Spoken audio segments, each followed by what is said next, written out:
دمشق کا یہ بزرگ سردار اپنے قد کاٹھ اور اخلاق و کردار کے اعتبار سے عظیم المثال سردار تھا۔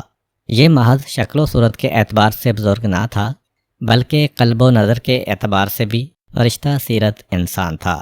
اللہ نے اسے جہاں دولت دنیا سے نوازا تھا، وہاں داد و دہش کا حوصلہ بھی وافر مقدار میں عطا فرمایا تھا۔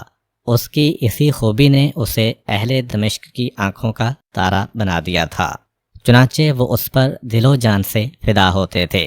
جب کبھی وہ سفر کے لیے روانہ ہوتا تو بیسیوں انسان اسے الوداع کرنے جاتے، اور جب وہ واپس لوٹتا تو انسانوں کا جمع غفیر دیوانہ وار اس کے استقبال کے لیے نکلتا۔ اس کا ڈیرا ہر وقت ملاقاتیوں سے بھرا رہتا، اور خداموں اور غلاموں کو ان کی ضیافت سے فرصت ہی نہ ملتی تھی۔ لیکن اس کی یہ قدر و منزلت اس کے حاسدین کو ایک آنکھ نہ بھائی، اور انہوں نے خلیفہ ہارون الرشید کے دربار میں یہ بات پہنچا دی کہ دمشق میں ایک بزرگ سردار موجود ہے جو ہزاروں ایکڑ زرعی جاگیر اور سینکڑوں ایکڑ باغات کا مالک ہے۔ اس کے ڈیرے میں صبح و شام بڑی رونق اور چہل پہل ہوتی ہے، اور وہ نہایت کشادہ دل اور کشادہ ہاتھ ہے۔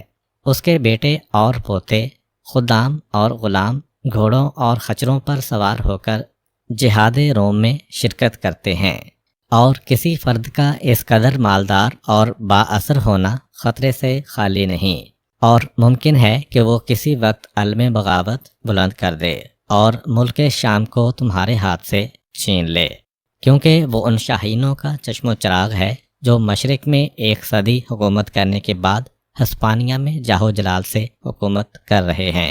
لہٰذا اس کی خبر لینی چاہیے، ورنہ کسی وقت بھی کھڑا ہو سکتا ہے۔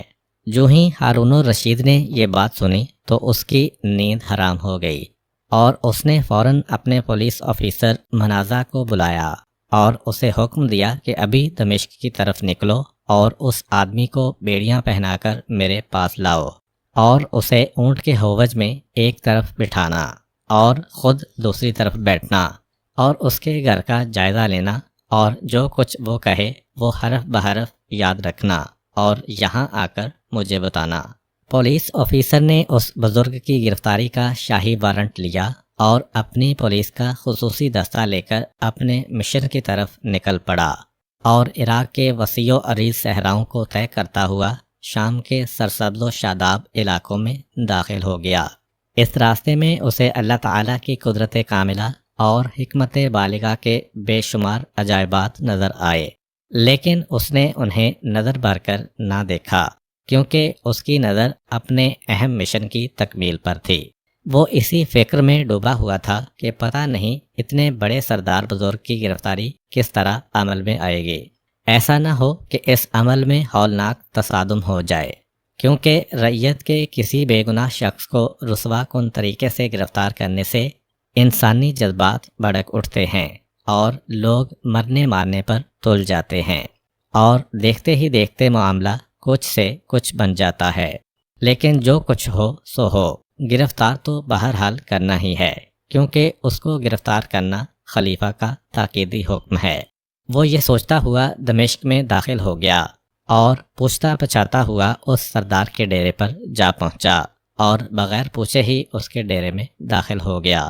جب اس کی قوم نے اسے دیکھا تو اس کے ساتھیوں سے اس کے متعلق پوچھا کہ یہ کون ہے، تو انہوں نے بتایا کہ یہ خلیفہ بغداد ہارون الرشید کی ذاتی گارڈ کا انچارج ہے۔ تو وہ خاموشی سے پیچھے ہٹ گئے، اور وہ صحن کے درمیان میں پہنچا تو اسے وہاں لوگوں کا جمع غفیر بیٹھا ہوا نظر آیا۔ جب انہیں اس کا تعارف کروایا گیا تو وہ اٹھے اور اس کا خیر مقدم کیا، اور اسے عزت و احترام سے بٹھایا، اور اس سے آمد کا مقصد دریافت کیا تو اس نے اپنا مقصد بتانے کی بجائے اس سردار کے متعلق پوچھا۔ انہوں نے بتایا کہ ہم اس کی اولاد ہیں، اور وہ حمام میں غسل کر رہے ہیں۔ اس نے کہا کہ اسے کہو کہ جلدی کرے۔ چنانچہ ان میں سے ایک آدمی اس کی طرف گیا اور اسے غسل سے جلدی فارغ ہونے کا پیغام دے آیا۔ اس دوران پولیس آفیسر اس کی حویلی کے احوال کا جائزہ لینے لگا، اور اس کی شان و شوکت اور اس میں لوگوں کی گہما گہمی دیکھ کر دنگ رہ گیا۔ جوں جوں سردار کی آمد میں تاخیر ہوتی گئی، اس کا خوف بڑھتا گیا کہ مبادا وہ کہیں چھپ نہ جائے، یہاں تک کہ ایک پروقار اور وجیح شخص صحن میں داخل ہوا اور اس کے دائیں بائیں 30-40 سال کے پختہ عقل مندوں اور 20-30 سال کے جوانوں اور نوعمر بچوں کی جماعت تھی۔ اسے دیکھ کر پولیس آفیسر کو یقین آ گیا کہ یہی وہ بزرگ سردار ہے جسے میں نے گرفتار کرنا ہے، اور یہ سب کے سب ان کے بیٹے اور پوتے ہیں۔ چنانچہ وہ السلام علیکم کہہ کر پولیس آفیسر کے پاس آیا اور اس سے خلیفہ کی خیریت دریافت کی اور دیگر احوال پوچھتا رہا۔ ابھی وہ اپنی باتوں میں تھا کہ اس کے خدام پھلوں بھری ٹوکریاں لے آئے اور انہیں کاٹ کاٹ کر رکابیوں میں رکھنے لگے۔ اس نے سیکیورٹی آفیسر کو کھانے کی دعوت دی، جو اس نے قبول نہ کی اور اپنی نشست پر خاموشی سے بیٹھا رہا، اور سردار اپنے ساتھیوں سمیت پھل تناول کرنے میں مشغول ہو گیا۔ جب وہ پھل کھا چکا تو اس کے خدام اور غلام کھانے کا دسترخوان بچھانے میں مصروف ہو گئے، اور انہوں نے مختلف رنگوں اور ذائقوں سے بھرپور ایسا کھانا پیش کیا جو حکمران کے علاوہ کسی کو زیب نہ دیتا تھا۔ اس نے پولیس آفیسر کو ایک مرتبہ پھر کھانا تناول کرنے کی دعوت دی، جو اس نے قبول نہ کی، اور اس نے بھی اصرار نہ کیا اور ساتھیوں سمیت کھانے میں مشغول ہو گیا۔ جب وہ کھانے سے فارغ ہوا تو نماز میں مشغول ہو گیا اور قابل رشک اطمینان سے نماز پڑھی اور ہاتھ اٹھا کر پرسوز انداز میں دعا و مناجات میں مشغول ہو گیا۔ جب وہ دعا و مناجات سے فارغ ہوا تو اس سے پوچھا کہ بتاؤ کیسے آنا ہوا۔ اس نے خلیفہ کا لکھا ہوا گرفتاری کا وارنٹ دکھایا، جو اس نے نہایت اطمینان سے پڑھا اور پھر اپنی اولاد کو واپس چلے جانے کا حکم دیا اور کہا، یہ خلیفہ کا فرمان ہے، میں اسے پڑھ کر ایک لمحہ بھر تاخیر کا روادار نہیں ہوں۔ لائیے اپنی ہتھ کڑیاں اور بیڑیاں اور مجھے پہنا دیجیے۔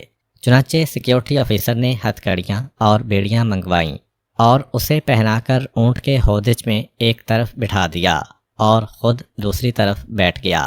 جب وہ اسے لے کر دمشق سے باہر آیا تو وہ خندہ پیشانی سے پولیس آفیسر سے باتیں کرنے لگا۔ جب وہ غوطہ کے باغات میں سے گزرے تو اس نے پولیس آفیسر سے کہا، یہ باغات دیکھ رہے ہو، ان میں مختلف اقسام کے پھل اور جدا جدا خوشبوؤں اور رنگوں کے پھول ہیں۔ جب وہ اپنے پھلوں اور پھولوں سے بھرے باغات کی تعریف سے فارغ ہوا تو اپنے کھیتوں کا حسن و رعنائی بیان کرنے لگا۔ جوں جوں وہ اپنے کھیتوں اور باغوں اور بستیوں کی تعریف کرتا، پولیس آفیسر کو اس پر غصہ آتا، لیکن مروتاً خاموش رہ جاتا۔ لیکن ایک موقع پر اس نے حیرانی سے کہہ ہی دیا کہ اے اللہ کے بندے، اپنی جاگیروں اور باغوں اور کھیتوں کی تعریف چھوڑ اور اپنے انجام کی فکر کر۔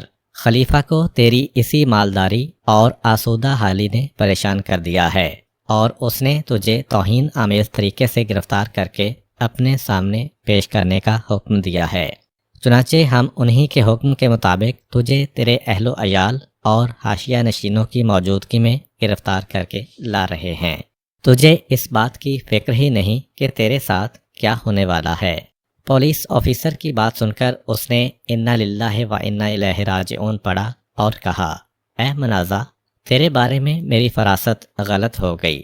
میں نے تو سمجھا تھا کہ خلیفہ نے تجھے اچھی طرح کامل العقل سمجھ کر اس مقام پر فائز کیا ہے، لیکن تیری بات سے تو یہ معلوم ہوتا ہے کہ تو بھی عوام کل انعام کی سی باتیں کر لیتا ہے۔ اللہ تعالی مددگار ہے۔ یہ جو تو نے کہا ہے کہ خلیفہ نے مجھے اس حال میں تجھے اپنے دربار میں پیش کرنے کا حکم دیا ہے، تو سن لے۔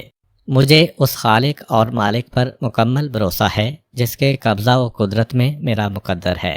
خلیفہ نہ اپنے نفع و نقصان کے مالک ہیں نہ کسی اور کے۔ وہ اپنے آپ کو یا کسی اور کو اتنا ہی نفع یا نقصان پہنچا سکتے ہیں جتنا اللہ چاہے، اس سے بڑھ کر کچھ نہیں کر سکتے۔ خلیفہ کے بارے میں میں نے کسی ایسے گناہ کا ارتکاب نہیں کیا جس کی وجہ سے میں غمزدہ ہو جاؤں۔ جب انہیں میرے معاملے کا پتہ چل جائے گا کہ میں کسی بھی صورت میں ان کے حق میں برا نہیں ہوں، اور حاسدوں اور دشمنوں نے میرے بارے میں حسداً ان کے کان بھرے ہیں اور مجھ پر وہ بہتان لگائے ہیں جن کی میرے فرشتوں کو بھی خبر نہیں، تو وہ میرے خون کو حلال نہیں سمجھیں گے اور مجھے عزت و احترام سے واپس بھیج دیں گے۔ اور اگر اللہ کے علم میں یہ بات لکھی جا چکی ہے کہ مجھے خلیفہ کے ہاتھوں نقصان پہنچنا ہے اور انہوں نے میرا خون بہانا ہی ہے، تو سارے انسان اور جن اور فرشتے مل کر بھی مجھے نہیں بچا سکتے۔ تو میں اس فیصلے سے جو اللہ میرے بارے میں لکھ کر فارغ ہو چکا ہے کیوں غم کھاؤں اور کیوں اس کی فکر کروں؟ مجھے اس اللہ کے بارے میں حسن ظن ہے جس نے تمام مخلوق کو پیدا کیا ہے اور اسے رزق عطا کیا ہے، اور زندگی اور موت اسی کے ہاتھ میں ہے، اور جو ذات دنیا و آخرت کی مالک ہے اس کی رضا پر راضی رہنا، اس پر صبر کرنا بہتر ہے۔ اور میں تو سمجھتا تھا کہ تیرا اس بات پر پختہ ایمان ہے، اور اب جب کہ مجھے تیری سمجھداری کا پتہ چل گیا ہے، میں انشاءاللہ خلیفہ کے سامنے پیش ہونے تک تجھ سے بات نہیں کروں گا۔ اس کے بعد بزرگ سردار نے اپنے منہ پر مہر سکوت لگائی اور کوفہ پہنچنے تک سوائے سبحان اللہ الحمدللہ لا حول ولا قوت الا باللہ کہتے یا ضروری حاجت کے لیے پانی مانگنے کے اور کوئی بات نہ کی۔ چنانچہ جب پولیس آفیسر کوفہ میں داخل ہوا اور اسے ایک جگہ پر بٹھا کر خلیفہ کے دربار میں پیش ہوا، تو اس نے خلیفہ کو اس کی شرافت اور مال و دولت کی فراوانی اور اسے گرفتار کرنے اور اسے کوفہ تک لانے کی اول تا آخر کہانی سنائی۔ تو ہارون الرشید بول اٹھا، اللہ کی قسم یہ آدمی سچا ہے اور اللہ کی نعمت کی فراوانی کی وجہ محسود ہے، اور اس کے حاسدین نے آتش حسد میں جل کر اس کے بارے میں بے سروپا باتیں کی ہیں۔ اللہ کی قسم ہم نے بلا وجہ اسے تکلیف دی اور اسے پریشان کیا اور اس کے اہل و عیال کو خوفزدہ کیا۔ اٹھ اور فوراً اس کی ہتھکڑیاں کھول دے اور بیڑیاں اتار دے اور اسے عزت و احترام سے میرے پاس لا۔ سیکیورٹی آفیسر اٹھا اور اس نے بزرگ سردار کی ہتھکڑیاں اور بیڑیاں کھول دیں اور اسے ہارون الرشید کے دربار میں پیش کر دیا۔ ہارون نے جب بذات خود اس کے معصوم چہرے کا ملاحظہ کیا تو اس پر وارفتگی کی کیفیت طاری ہو گئی اور اس کا چہرہ سونے کی طرح تمتمانے لگا۔ بزرگ سردار نے قریب آ کر سلام کیا، جس کا ہارون نے بڑی محبت سے جواب دیا اور اس کے حال احوال پوچھنا شروع کر دیے اور کہا، ہمیں آپ کی مالداری اور سرداری کی اطلاعات پہنچی تھیں اور ہمارے سامنے ایسی باتوں کا تذکرہ ہوا تھا جو ہمارے لیے تشویشناک تھیں، اس لیے ہم نے پسند کیا کہ آپ کو بلا کر ان باتوں کی اصلیت معلوم کی جا سکے اور ہم آپ کا جواب بھی سن سکیں اور آپ کے ساتھ کوئی نیکی کر سکیں، لہٰذا اب آپ اپنی ضروریات بیان کیجیے۔ بزرگ سردار نے پہلے تو ان کا شکریہ ادا کیا اور ان کے لیے دعائے خیر کی اور ایک ایک بات کا شاندار اور تسلی بخش جواب دیا، اور آخر میں درخواست کی کہ مجھے میرے ملک اور گھر بار اور اہل و عیال میں سلامتی کے ساتھ واپس بھجوا دیا جائے۔ ہارون نے کہا، ایسا کرنا تو ہمارے ذمے ہے اور ہم اس فرض کو بجا لائیں گے، لیکن آپ اپنی وجاہت اور شرافت سے متعلقہ ضروریات سے آگاہ کیجیے جنہیں پورا کر کے ہم آپ کے معاون بن سکیں، کیونکہ آپ جیسے آدمی کو اپنی سرداری سے متعلقہ چیزوں کی ضرورت پڑتی رہتی ہے۔ اس نے جواب دیا، اے خلیفہ، آپ کے افسران انصاف پرور ہیں اور ان کے عدل و انصاف نے مجھے کسی طرح کے سوال سے بے نیاز کر دیا ہے، اور خلیفہ کی حکومت کے سائے میں میرے اور میرے اہل وطن کے معاملات ٹھیک طریقے سے چل رہے ہیں۔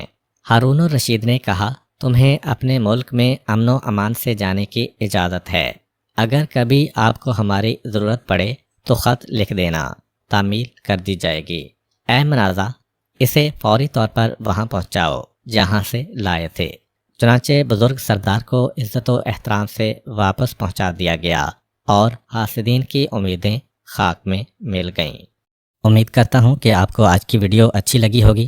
اگر آپ کو ہماری ویڈیو اچھی لگی ہے تو ویڈیو کو لائک کریں اور اپنے دوستوں کے ساتھ شیئر کریں۔